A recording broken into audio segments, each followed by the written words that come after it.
नमस्कार, मैं सुहेल अख्तर, आप देख रहे हैं जनजन न्यूज़। इस वक्त में आप देख सकते हैं केंद्रीय विद्यालय जो है अप्रैल से शुरू होनी है और इस वक्त में हम लोग इसी के मद्देनज़र आज बैठक हुई है और माननीय नीतीश मिश्रा जी इस वक्त में यहाँ मौजूद हैं। जानने की कोशिश करेंगे कि कैसे क्या। सर, आपका स्वागत। बहुत धन्यवाद। कैसे क्या रहेगा सर? ये केंद्रीय विद्यालय का संचालन प्रारंभ होना है और वो अभी जब तक उसका अपना स्थायी भवन में उसका संचालन प्रारंभ नहीं होता है तब तक जो झंझारपुर में केजरीवाल उच्च विद्यालय है वहाँ पर उस जो प्रारंभिक पढ़ाई है वो शुरुआत होगी और मुझको पूरा विश्वास है कि जो आगामी शैक्षणिक सत्र है जो अप्रैल माह से प्रारंभ होगा, केंद्रीय विद्यालय का तब तक संचालन केजरीवाल उच्च विद्यालय झंझारपुर में प्रारंभ हो जाएगा। तो इस दिशा में लगातार जिला प्रशासन, जिलाधिकारी मधुबनी के द्वारा मधुबनी में जो 2 केंद्रीय विद्यालय आ रहे हैं, एक मधुबनी और एक झंझारपुर में, तो दोनों के लिए कुछ प्रस्ताव उन्होंने राज्य सरकार को भी भेजा है जिसमें अतिरिक्त वर्ग कक्ष का निर्माण का है जो जब तक केंद्रीय विद्यालय वहाँ संचालित होगा उनके इस्तेमाल में होगा और जब अस्थायी भवन में केंद्रीय विद्यालय शिफ्ट हो जाएगा तो वो जो वर्ग कक्ष बनेंगे या जो भी आधारभूत संरचना बनेगी वो फिर उस विद्यालय के काम आएगा।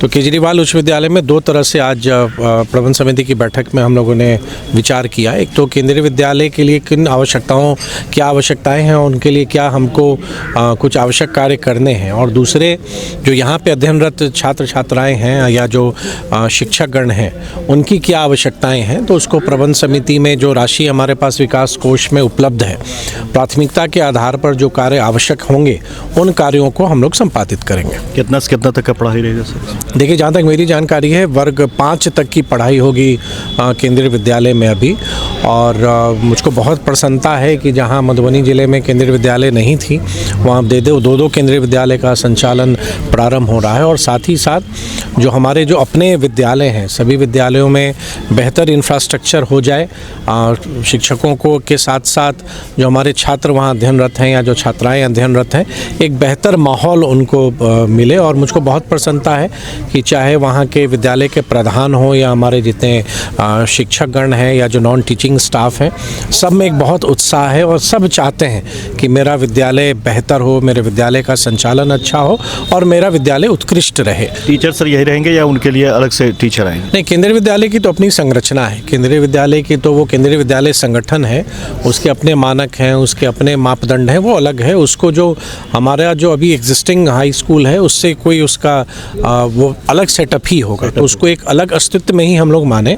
और झंझारपुर में ही ज़मीन चिन्हित भी की गई है जो अपने नगर परिषद क्षेत्र में भी है, और मुझको ये भी बताते हुए प्रसन्नता हो रही है कि उसके भवन निर्माण की भी स्वीकृति आ चुकी है। तो बहुत ही जल्द वो निर्माण कार्य भी प्रारंभ हो जाएगा, लेकिन तब तक क्योंकि सारी मंजूरी मिल चुकी है तो ये प्रयास प्रशासन और सरकार द्वारा किया जा रहा है कि केंद्रीय विद्यालय का संचालन शीघ्र प्रारंभ हो जाए। सर, एडमिशन का कैसे क्या रहेगा? ये केंद्रीय विद्यालय संगठन के अपने मानक हैं, जो मैंने कहा उनके अपने नियम है, उस हिसाब से वो करेंगे। हम लोग का कार्य या एक कहें कि एक स्थानीय जनप्रतिनिधि साथ ही साथ केजरीवाल उच्च विद्यालय के प्रबंध समिति के अध्यक्ष के नाते या प्रशासन की जिम्मेदारी बनती है कि केंद्रीय विद्यालय के सफल संचालन के लिए उनको जो भी आवश्यकताएं हैं वो आवश्यकताओं को हम लोग पूरा करें ताकि जो बच्चे उसमें एनरोल्ड हों उनको एक बेहतर वहाँ पर एक माहौल मिले, बेहतर सुविधाएं मिले। कितना से कितना तक की पढ़ाई इसमें रहेगी? कक्षा 5वीं तक की अभी पढ़ाई इनिशियल तौर पर अभी होगी, तो 1 से 5 आप माने कि कक्षा 1 से 5 तक।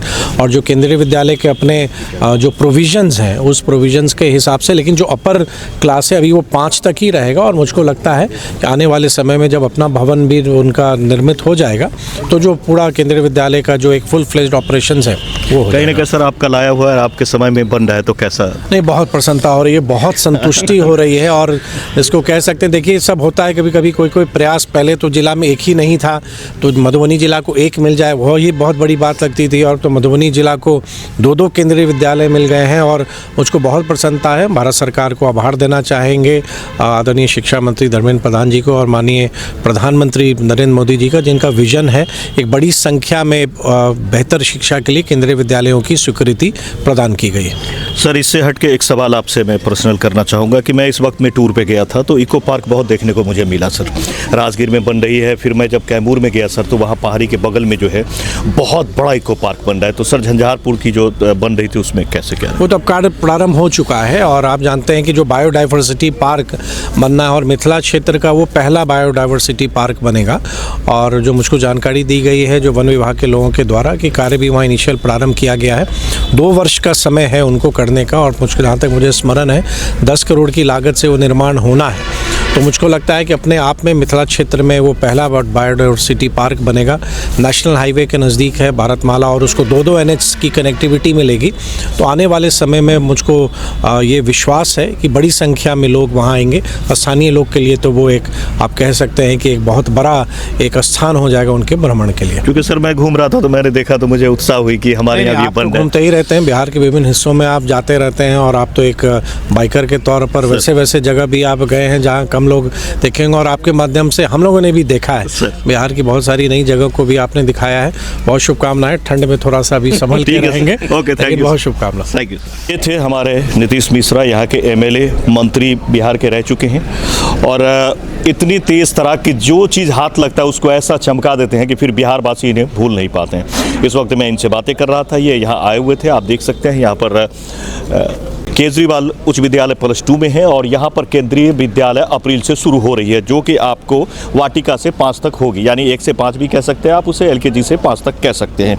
इसी के मद्देनज़र आज मीटिंग हुई थी, सारी बातें हुई हैं, और इसमें अप्रैल से शुरू हो जाएगी। अभी फ़िलहाल जो है आप देख सकते हैं कि यहाँ पर इसकी जो है इस शुरुआत जो होगी वो केजरीवाल +2 में होगी, लेकिन उसका अपना पूरा ढांचा है, स्ट्रक्चर है, उसकी अपनी भी ज़मीन चिन्हित है और बन भी रही है, सारा कुछ तैयार किया जा रहा है, और इसके बाद आपको बहुत जल्द उनका अपना पूरा इंफ्रास्ट्रक्चर होगा, और झंझारपुर वासियों के लिए बहुत बड़ी बात होगी। और इसका फ़ायदा जो है केजरीवाल +2 को भी मिलेगा, क्योंकि अभी जितनी चीज़ें उसके लिए तैयार की गई है वो +2 को दे दी जाएगी। तो शिक्षा के क्षेत्र में भी गजब का कमाल का कहे तो बात। और फिलहाल मैं इस वक्त में कई बार राइड पे जा रहा हूँ, राइड पे घूम रहा हूँ, दिखा रहा हूँ लोगों को जगह। तो मैंने इको पार्क बहुत सारा देखा, तो मेरे मन में एक सवाल था कि सर से ये भी पूछा जाए। उसमें भी हमने सवाल किया तो इन्होंने कहा कि वो बिल्कुल 2 साल में बन के तैयार हो जाएगी। तो बहुत सारी बातें हुई है। आप देख सकते हैं झंझारपुर लगातार आगे की ओर अग्रसर है, और उसमें अगर किसी पुरुष का नाम आएगा तो लोग भूल नहीं पाएंगे नीतीश मिश्रा जी को, जिनका लगातार, और फिर अभी तो पूरे 5 साल बचे हुए हैं, बहुत कुछ इस कार्यकाल में होना है। फिलहाल आप देख सकते हैं कि इस मीटिंग में आए हुए थे, सारी बातें की हैं। देख सकते हैं इसमें बहुत सारे लोग थे, CO साहब थे, यहाँ के प्रिंसिपल थे, टीचर्स थे, और भी कई ऑफिसर्स इसमें आए हुए थे, सबों ने इसमें भाग लिया। और आप देख रहे हैं कि धीरे धीरे देखते ही देखते पूरा झंझारपुर अग्रसर। और ये केजरीवाल भाई ये यहाँ पर केंद्रीय इस विद्यालय आया है, आप लोग कैसा महसूस कर रहे हैं हमारे पत्रकार राजकुमार जी?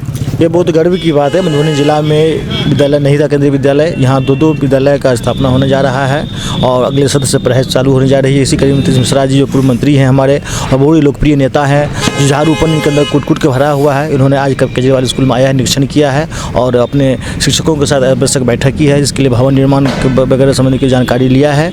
और ये बहुत ही गर्व की बात, खुशी की बात है झंझारपुर वासियों के लिए और मधुबनी वासियों के लिए। तो आप देख सकते हैं ये एक बहुत बड़ी गर्व की बात है। फिलहाल इस खबर में इतना ही, इसी के साथ लेते हैं विदा। कैमरा पर्सन पंकज के साथ जन न्यूज़ के झंझारपुर से। नमस्कार।